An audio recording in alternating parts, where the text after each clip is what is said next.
Alors bonjour à tous, j'espère que vous allez bien. Nous allons commencer une nouvelle thématique sur la puissance de la parole.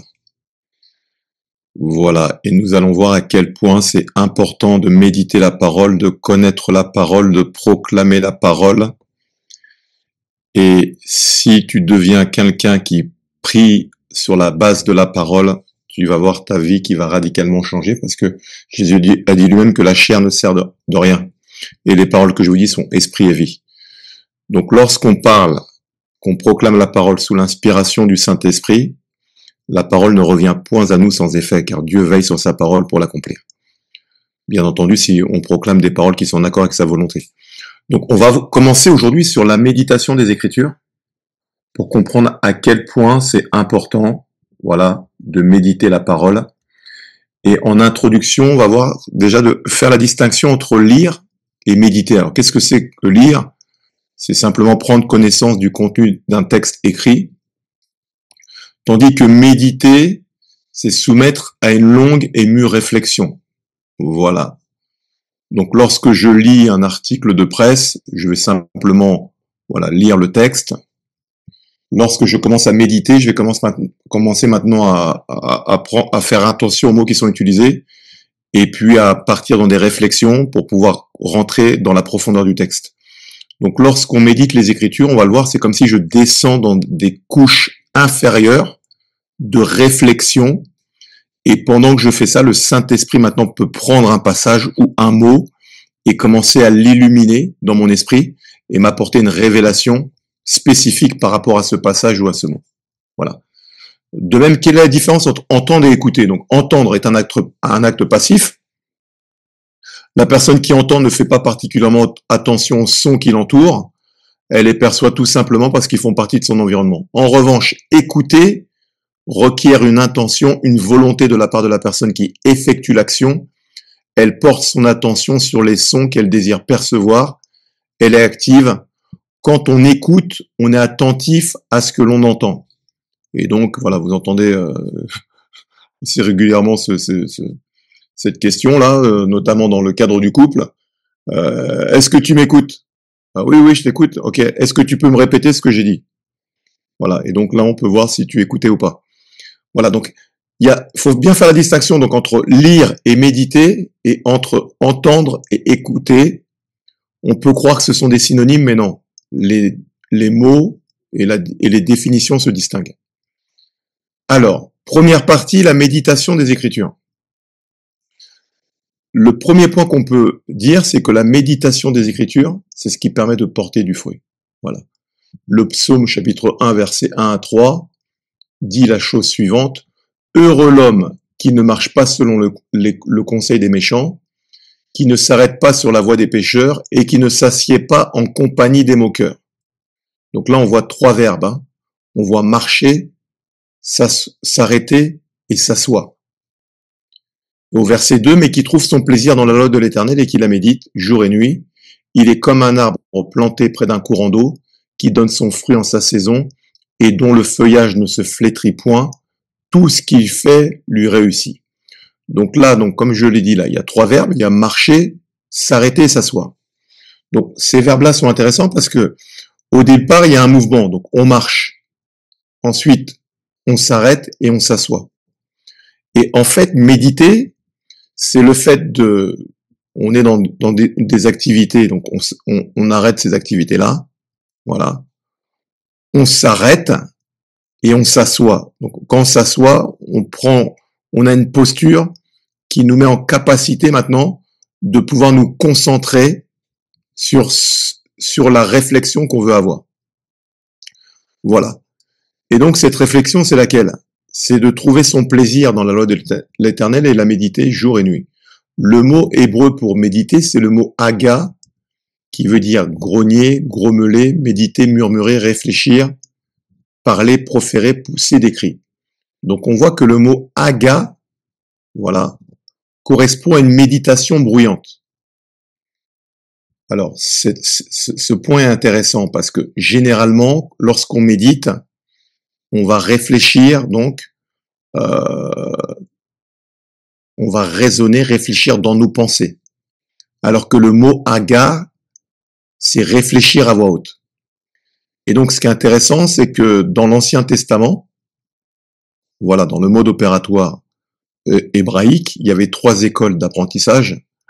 Il y avait un peu l'équivalent de l'école primaire, voilà. Je crois que c'est de 5 à 8, 9. Ensuite, il y avait 9, 12. Et ensuite, il y avait un troisième niveau. Et puis, ceux qui voulaient être rabbins, voilà, à partir de 14, 15 ans, ils allaient apprendre un métier. Et ceux qui voulaient être rabbins, du coup, ils avaient une école supplémentaire qui durait quasiment une dizaine d'années, quoi. Maintenant, les petits, à partir de 8, 9 ans, la plupart, ils connaissaient par cœur le Pentateuque, parce qu'ils avaient développé une méthode d'apprentissage qui consistait à lire les passages et à les répéter à voix haute, en fait. Donc, c'est une forme de méditation qui leur permettait de mémoriser les Écritures. Voilà. Donc, lorsqu'on voit le mot hébreu haga, il s'agit de méditer en parlant à voix haute, et le fait de répéter les passages à voix haute, ça permettait de mémoriser les Écritures. Et donc, quel est le fruit qui en résulte? C'est que quelqu'un qui médite la parole, il est comme un arbre planté près d'un courant d'eau, c'est-à-dire que le fait de méditer la parole, l'eau représente la révélation, la substance, on peut dire également la révélation du Saint-Esprit, qui va prendre cette parole, voilà, et qui va commencer à illuminer notre esprit et apporter la connaissance et la révélation.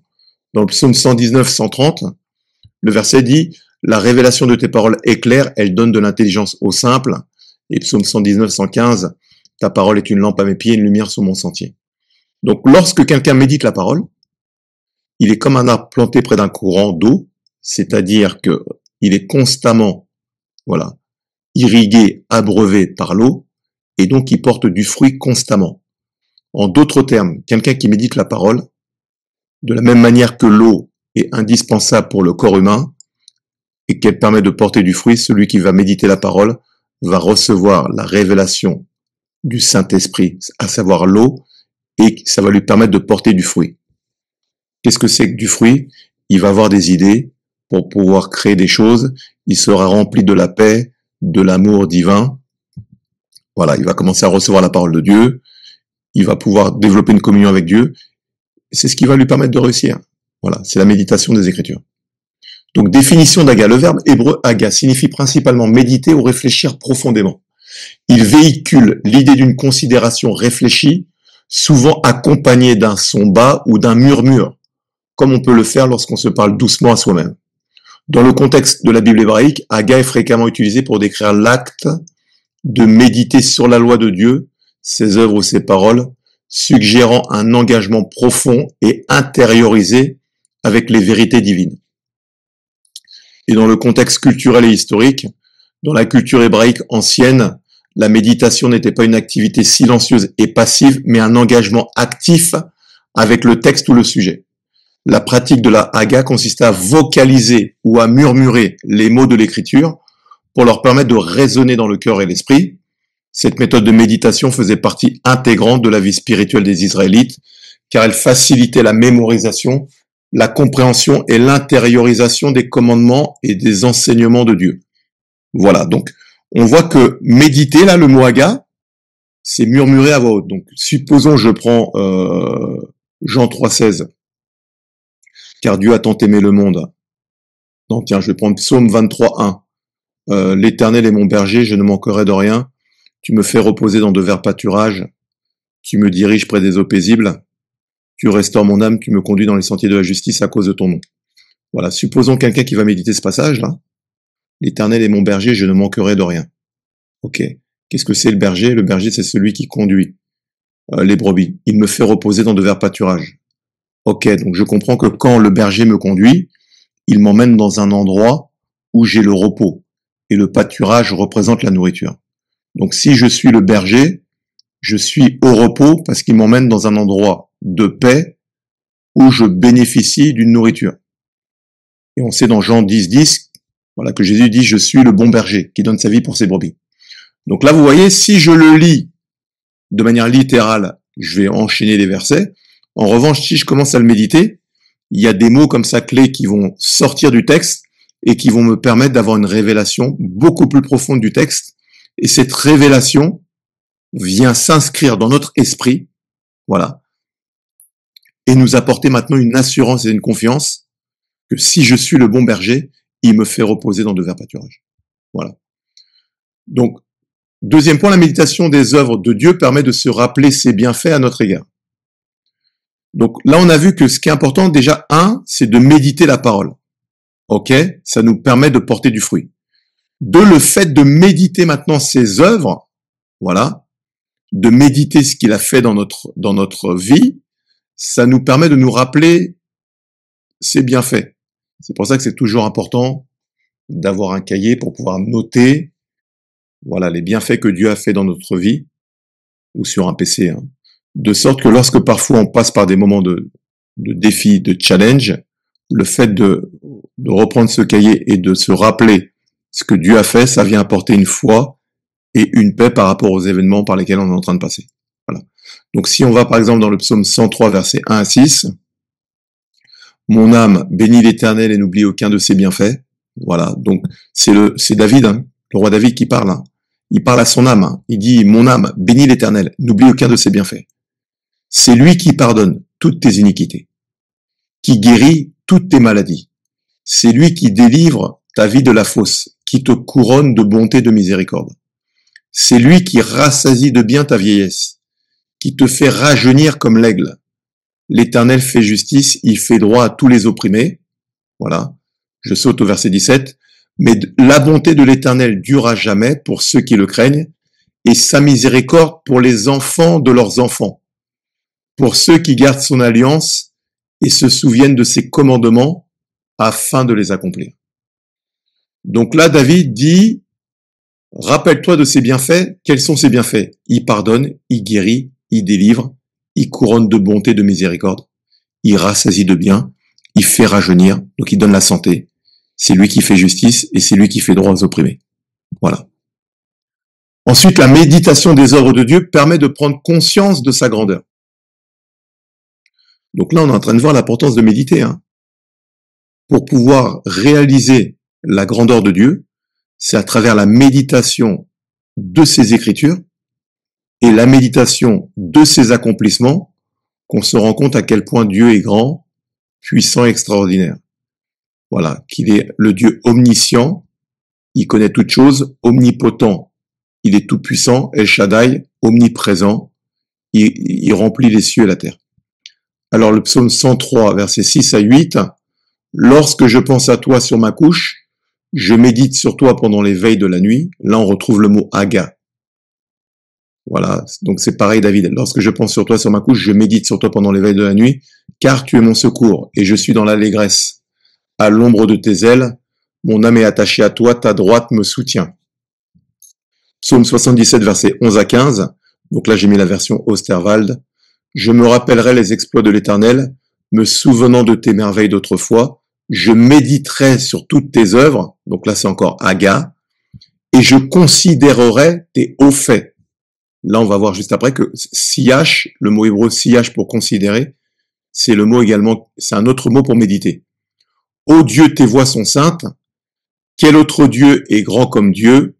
Tu es le Dieu qui fait des merveilles. Tu as fait connaître ta force parmi les peuples. Par ton bras, tu rachetas ton peuple, les enfants de Jacob et de Joseph. » Voilà. Et donc, le mot siyash, c'est méditer, communier avec, converser intimement. Voilà. Donc, on voit qu'il y a deux mots. Hein. Il y a aga et siyash pour méditer. Donc là, David dit, je méditerai sur toutes tes œuvres, je considérerai, on peut dire, ou je méditerai tes hauts faits. Voilà. Et donc, en méditant les œuvres de Dieu, en considérant ses hauts faits, David prend conscience de la grandeur de Dieu. La méditation des Écritures permet de se rappeler des promesses de Dieu. Ça, on le voit dans le psaume 119, verset 140, et ensuite du verset 144 à 148. Donc, le verset 140 dit « Ta parole est entièrement pure et ton serviteur l'aime. » Si je saute au verset 144, « Tes instructions sont éternellement justes, donne-moi l'intelligence pour que je vive. » Je fais appel à toi de tout mon cœur, réponds-moi, Éternel, afin que je garde tes prescriptions.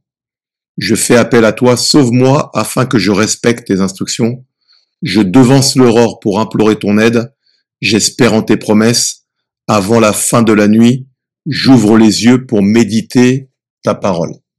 Voilà.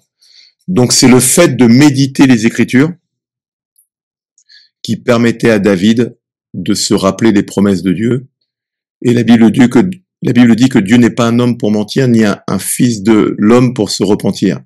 Voilà. Ce que Dieu dit, sa main l'accomplit. Donc le fait de méditer la parole, ça nous permet de nous rappeler ses promesses. Et le fait de proclamer ses promesses, ça nous permet de rappeler à Dieu d'agir dans notre vie en rapport avec ce qu'il dit dans sa parole. Voilà. La méditation et la mise en œuvre des Écritures, donc, est essentielle pour réussir sa vie chrétienne. Donc, Josué, chapitre 1, verset 8. Voilà, la plupart d'entre vous, vous connaissez le passage. Moïse, donc, juste avant de partir, a passé le relais à Josué. Et il lui a dit à plusieurs reprises, voilà, fortifie-toi et prends courage. Maintenant, dans Josué, chapitre 1, au verset 1, c'est Dieu qui parle à Josué, qui lui dit, Moïse, mon serviteur, est mort. Voilà. Et il lui dit, désormais, maintenant, c'est toi qui vas prendre le relais. Au verset 8, Dieu lui dit, que ce livre de la loi ne s'éloigne pas de ta bouche. Médite-le jour et nuit pour agir fidèlement selon tout ce qui est écrit. Car c'est alors que tu auras du succès dans tes entreprises, c'est alors que tu réussiras. Josué 1,8. Donc là, vous voyez que j'ai mis le verset un petit peu en cascade, là, c'est pour pouvoir distinguer les différentes parties qu'il y a dans ce thème. Donc, la première partie, là, il dit que ce livre ne s'éloigne pas de ta bouche. Donc là, on a la bouche, là. Ça nous ramène à Haga, où on a vu que Haga, c'est la méditation, mais en parlant ou en murmurant. Juste après, il dit médite-le jour et nuit. Donc, médite-le comment? Donc, c'est en lisant les Écritures. Et c'est en les murmurant, en les récitant à voix haute, jour et nuit. Quelle est la conséquence de cette méditation orale, si je peux dire ça comme ça? C'est pour pouvoir agir fidèlement selon tout ce qui est écrit. Quand on médite les Écritures et qu'on commence à les mémoriser, la mémorisation des Écritures contribue au renouvellement de notre intelligence. Romains chapitre 12, verset 2. Ne vous conformez pas au siècle présent, mais soyez transformés dans le renouvellement de votre intelligence, afin de discerner quelle est la volonté de Dieu, ce qui est bon, agréable et parfait. Donc la méditation contribue au renouvellement de notre intelligence, donc ce qui nous permet d'agir fidèlement selon tout ce qui est écrit. Et lorsque notre vie maintenant est réglée sur la parole, quelle est la conséquence? Car, voilà, car, ornicar, voilà pour ceux qu'on fait un peu de français. Car, donc conséquence, car c'est alors que tu auras du succès dans tes entreprises, c'est alors que tu réussiras. Donc là, j'ai fait voilà, j'ai détaillé la bouche, proclamer la parole, méditer. Ça correspond au cœur et à l'âme. Voilà, pour agir fidèlement. Donc agir, c'est quoi? Donc c'est la proclamation plus la méditation qui nous permet de passer à l'action. Fidèlement, c'est la rigueur par rapport aux Écritures, car c'est alors la conséquence de la proclamation de la parole, de la méditer dans notre cœur. Voilà. Proclamation plus méditation et de la méditer de manière fidèle, conséquence, le succès selon Dieu. Alors, c'est également la méditation des Écritures qui permet de puiser le courage spirituel. Donc l'expression fortifie-toi se trouve au centre de la structure du texte. Donc dans Josué chapitre 1, Dieu va dire à 4 reprises, fortifie-toi et prends courage. D'accord? Dans Josué au chapitre 1. Il le dit au verset 6, au verset 7, il le dit au verset 9 et au verset 18. Ce qui est intéressant maintenant, c'est que au verset 8, donc au centre du chapitre, on a médite ce livre jour et nuit.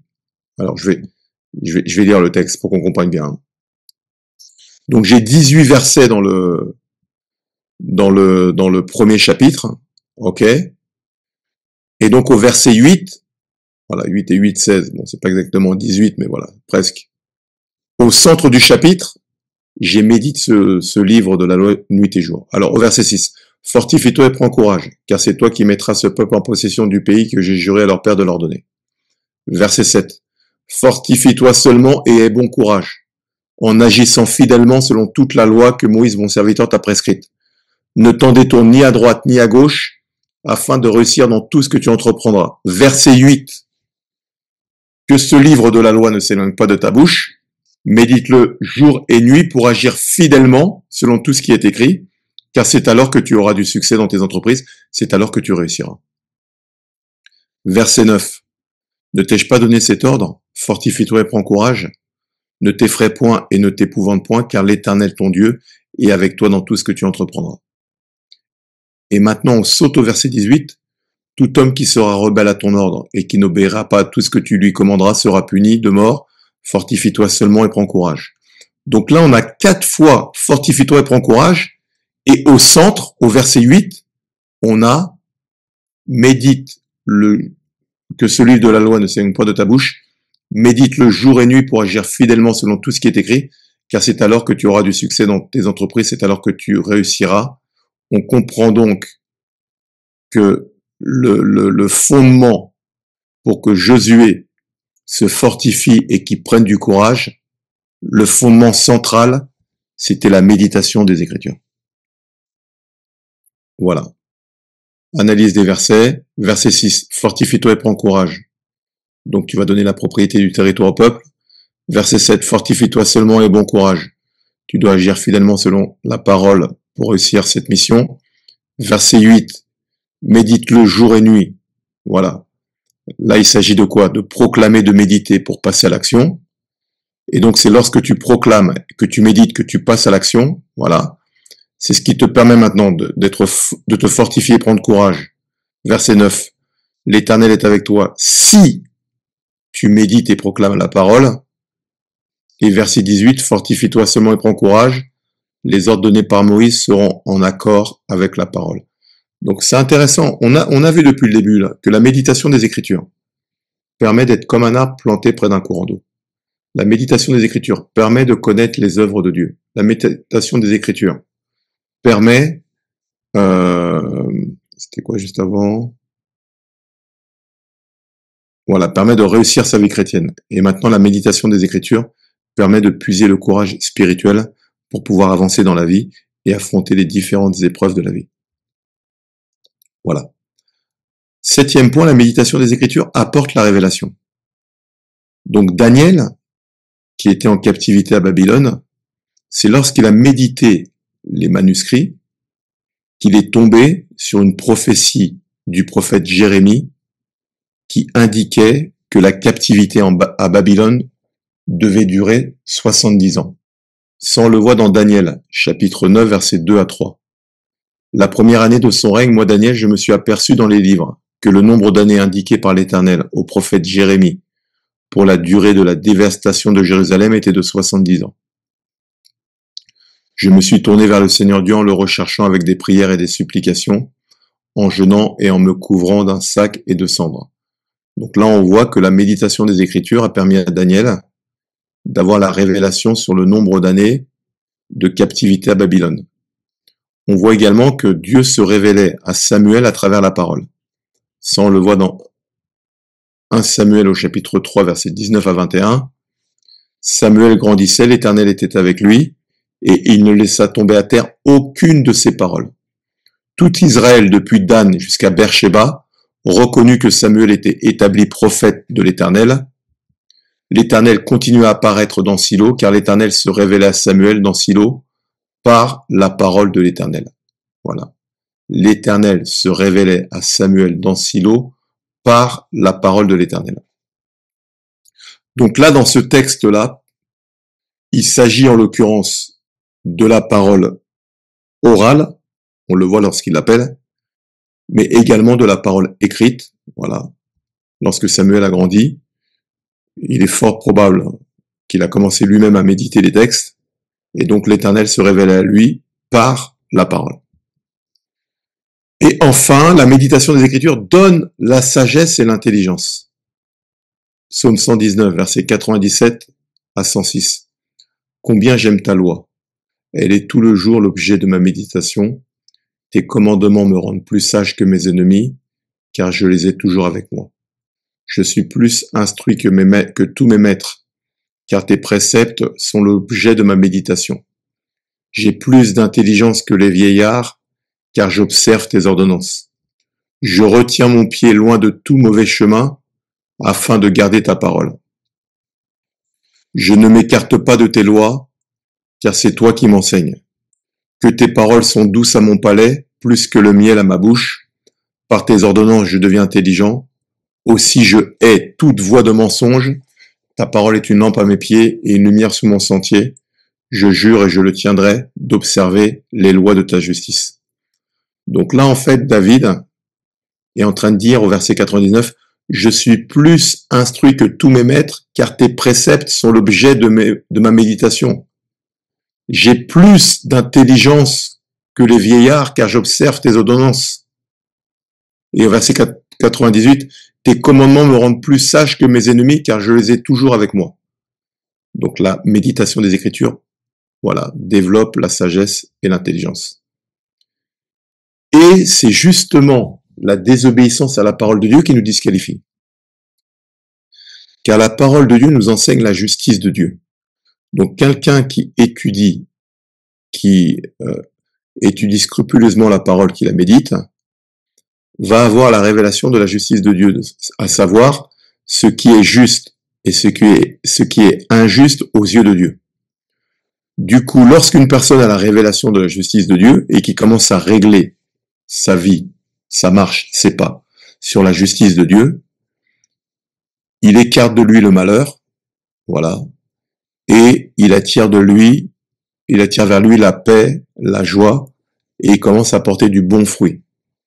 Donc en fait, s'il y a beaucoup de malheur dans le monde, c'est parce que les hommes ont une conduite qui va amener des problèmes dans leur vie. Mais le fait de régler sa vie sur la justice de Dieu, voilà, c'est des principes spirituels, hein. Qu'on soit croyant ou non croyant, ce sont des principes spirituels qui s'appliquent à tout le monde. Voilà. Mais à travers ce passage-là, maintenant de 1 Samuel 15, 22, 23, la parole nous montre très clairement que le malheur vient lorsqu'on désobéit à la parole. Ainsi, quelqu'un qui connaît la parole, qui la met en pratique, va éviter le malheur, tandis que quelqu'un qui connaît la parole et la met pas en pratique va attirer le malheur, et quelqu'un qui ne connaît pas la parole, par défaut, il peut pas la mettre en pratique, mais il peut attirer le malheur parce qu'il va violer des principes spirituels qui vont permettre au malheur d'entrer dans sa vie. Alors, 1 Samuel 15, 22, 23, au verset 22, Samuel dit, l'Éternel trouve-t-il du plaisir dans les holocaustes et les sacrifices, comme dans l'obéissance à la voix de l'Éternel. Voici l'obéissance vaut mieux que les sacrifices et l'observation de sa parole vaut mieux que la graisse des béliers. Donc là, en fait, on est en train de voir que la religion, là, le fait d'accomplir des œuvres, si elles ne sont pas accompagnées de l'obéissance et de l'observation à la parole de Dieu, c'est du vent. Voilà.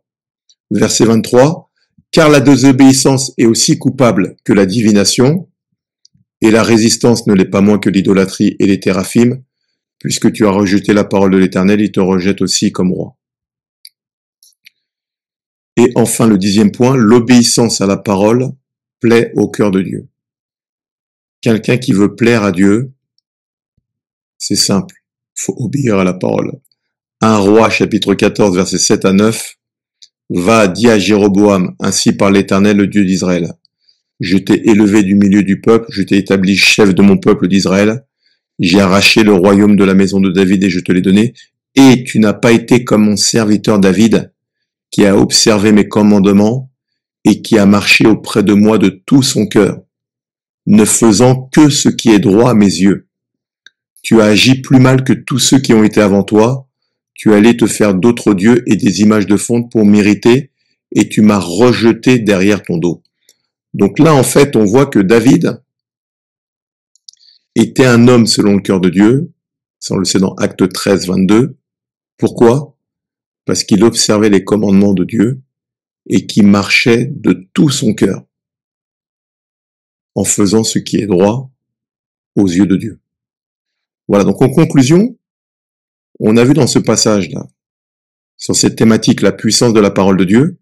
Pour pouvoir comprendre la puissance de la parole de Dieu, il faut déjà commencer par la méditer. Donc la méditer, ça consiste à prendre un passage et à le repasser dans son cœur. Voilà. Et à un moment donné, le Saint-Esprit va apporter la révélation par rapport au passage qu'on est en train de méditer. On a vu que dans le système hébraïque, dans l'Ancien Testament, le mot pour méditer, c'était le mot aga, qui voulait dire également murmurer, qui voulait dire répéter. Donc, pour pouvoir méditer, on peut soit méditer effectivement à l'intérieur de nous, là dans notre cœur, ou on peut méditer en répétant un passage. Voilà. Dieu a tant aimé le monde qu'il a donné son Fils unique afin que quiconque croit en lui ne périsse point, mais qu'il ait la vie éternelle. Et lorsqu'on médite, Dieu a tant aimé le monde qu'il a donné son Fils unique. Pourquoi il a donné son Fils unique? Oui, parce que tous les hommes étaient pécheurs. Voilà. Mais qui est sauvé? Quiconque croit en lui, croit en Jésus. Pourquoi? Parce qu'à la croix, il a pris les péchés des hommes. Mais pourquoi il a pris les péchés des hommes? Parce que seul le sang qui a coulé à la croix pouvait ôter les péchés. Voilà. Donc là, c'est quand on commence à partir dans ce qu'on appelle une méditation, là. Et donc, la révélation vient de manière progressive, et cette révélation vient apporter un éclairage, voilà, une conviction, et elle commence progressivement à nous révéler le cœur de Dieu. Et plus on médite la parole, plus le Saint-Esprit nous révèle le cœur de Dieu à travers cette parole, et plus on règle nos pas sur la justice de Dieu, on est comme un arbre planté près d'un courant d'eau, voilà, qui donne son fruit en sa saison. Et donc le psaume 1 le dit, hein, voilà, heureux l'homme qui médite jour et nuit la parole, il est comme un arbre planté près d'un courant d'eau, qui donne son fruit en sa saison, voilà, et dont le feuillage ne flétrit point, tout ce qu'il fait lui réussit. Voilà, donc je vous invite à méditer les Écritures, et je vous souhaite une très bonne soirée, et je vous dis à bientôt.